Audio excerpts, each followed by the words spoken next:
We discussed our continuing concern with the Russian meddling in elections and why it was particularly harmful to Russian-American relations without producing anything for them in return.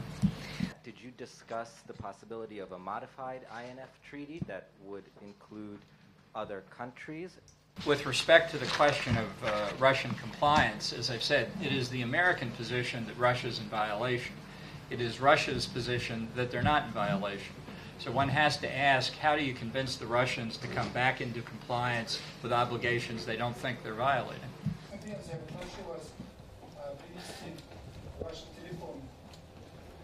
Well, the problem is there are Russian INF violative missiles in Europe now. The threat is not American withdrawal from the INF treaty. The threat are the Russian missiles. The threat is the Russian missiles already deployed.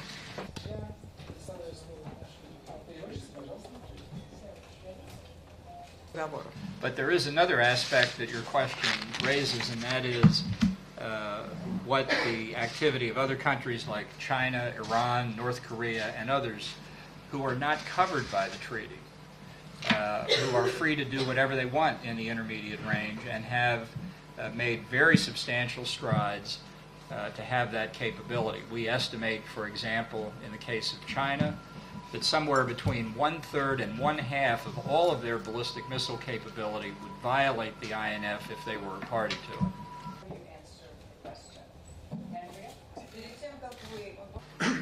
Just within, I think, the past 2 days, China has issued a statement that says it wants the United States to stay in the INF treaty. And if I were living in Beijing, I'd probably think the same thing, but I'm not.